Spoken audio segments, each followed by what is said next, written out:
on a better note, we have spring football that has started this week at LSU, starting at Georgia.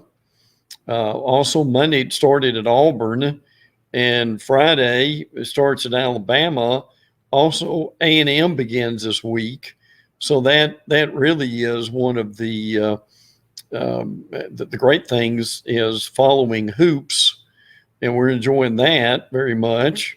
The 6 teams from the SEC and the big dance, so that's a lot of fun. And then obviously spring ball that's going on too. So I mean, honestly, Mark, I think this time of year is very underrated as far as all the stuff that you're involved in and that you can follow during this time. For sure. And as you mentioned, a number of teams set to hit the practice field or just have launched spring practice, which brings me to a couple of quarterback battles, one at College Station, the other in Baton Rouge. Based on what we have basically no information in terms of on-field experience at Texas A&M. Now at LSU we do with Miles Brennan, who it is a bit curious to me that it's as much of a battle as it is based on what he showed early. But to Coach Ogeron's credit, he's opening up the competition there. So your thoughts about those two quarterback battles for two teams that, from a talent perspective, elsewhere on the field should, except for that giant at Alabama, should be able to play with just about anybody else in the country. Yeah, I agree with that. I think the LSU situation is interesting. Obviously, Max Johnson, who played real well at the end of the year, I think is also doing well. But you've got a real TJ Finley's involved in that situation, and Miles Brennan. Obviously, I think the question you've got here with Miles Brennan is more of a what is going to end up, and it should be, as a quarterback competition. Miles Brennan actually started as the starter, and then because of the injury, did he lose his job? And I think Orgeron is smart in saying that is not going to be the case here. But that I think that's going to be fascinating. Listen, the thing that really helps, and A&M's this way too, is the thing that really helps with A&M and LSU is basically their line of scrimmages come back. And that's something both those schools, particularly along the line of scrimmage, are doing, I think, very well. And I know they're about to wrap up, and we're an hour away, and I won't hear the end of it if I don't mention this, okay?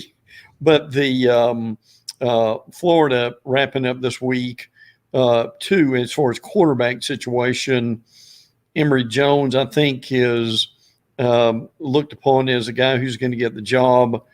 Richardson, who played a little bit in the bowl game, Mark, is, I think, it's done okay too from what we hear. And obviously the problem is we're just not able to see anything.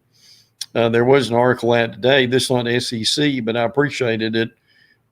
Jet Fish at Arizona is opening up practice basically for interviews and for viewing. I thought that was about as refreshing a thing as I've seen in a while. And look, I mean, for crying out loud, this is spring. I mean, look, this is not national security at this point, and they're not going from the spread to the wishbone. These teams aren't. So this secrecy, to me, just gets to be absurd after a while, frankly. But I think Florida's main strength is going to be running the ball. With their Malik Davis, I think is going to be very good. Lorenzo Lingard comes from Miami as another guy, to keep your eye on. But they've got a lot of really good running backs, and they may be better running the ball. And with Emory Jones being able to carry it as a dual threat, I've been rather impressed with that, and where that might be going. You mentioned the Auburn situation a few minutes ago. Obviously, Bo Nix. I'm hoping that Brian Harsin can help Bo with his footwork, or maybe lack thereof, Mark, and to be able to. But look, the thing Bo's going to be able to do is Bo's got to be able to trust that offensive line. So they've got to be able to shore up that offensive line to keep Bo from just running around at this point and not really trusting the line and either running the ball or throwing it up for grabs. So those are things that have got to, we've got to be able to work on and see what they're going to do. I think I think we know what Georgia's going to do at quarterback, obviously with JT Daniels. I'll be interested to see kind of what happens there as a backup as much as anything else. They're going to be loaded at running back. That's going to be a lot of fun to see. Their big questions are going to be on defensively in the secondary with those guys they've got enough talent, for crying out loud. With their 5-stars are stacked up like cordwood. So I don't see any real issue there as far as being able to have the talent, but they've got to have that to work out. Also, there's been a little bit of I meant to mention this a minute ago when I was talking about Florida. There's been a little bit of controversy down here, if I may, Mark. Florida's not having a spring game. Kentucky's not having a spring game. And some of the there's been some thought about the situation of depriving your fans from a spring game. And look, I know that there's only so much you can do and show in spring game, but the point is, from some of the media, and frankly, I agree with it, is fans deserve a chance to be able to be together, whether it's just a percentage of the attendance, to be able to give them a chance to look at the players. So, I mean, I just don't see a real reason not to have one. I know Florida is a testing site at the stadium and maybe even the vaccine. But I mean, look, they're smart enough for Florida to be able to deal with that and also have a spring game. So, I think what's going on with the media down here is the question of, it's not so much what they're hiding, but why in spring can you not have more access to be able to see some of these guys live? And I think that makes a lot of sense, frankly, when you look at that. So, and look, I don't know if anyone would call that a controversy, but that came up over the last few days, and I know your show being as cutting edge as it is, that your viewers like to see some of these things that are kind of going on in real time, and that's kind of one of the things that we've got going on here now.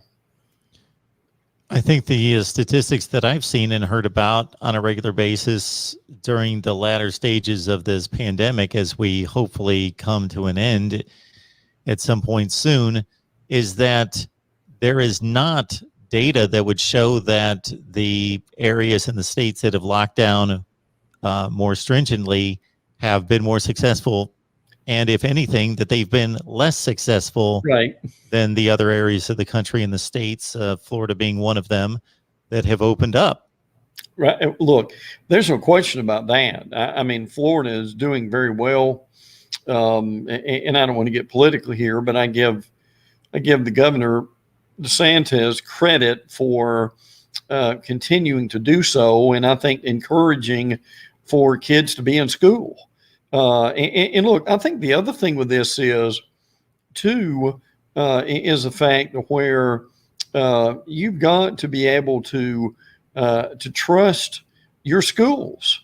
Florida State, Miami have all done incredible jobs with their medical people, their nutritionists, their trainers, and their staffs, and keeping their guys healthy and keeping being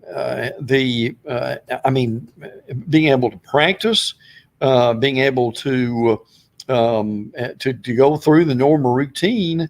And I think I agree with you. I think that's something that should continue. I mean, that they're masking up and keeping social distance and so forth.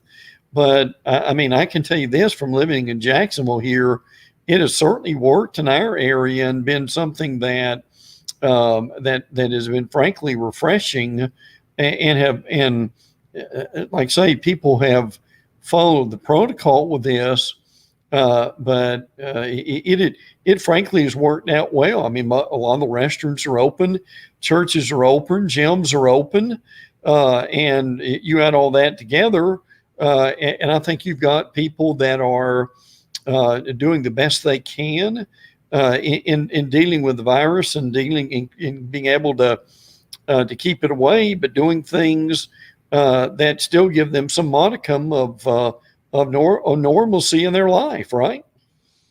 We learned last week here that my daughter's school was going to prohibit any involvement outside of just the graduates themselves in their college graduation, not even parents involved.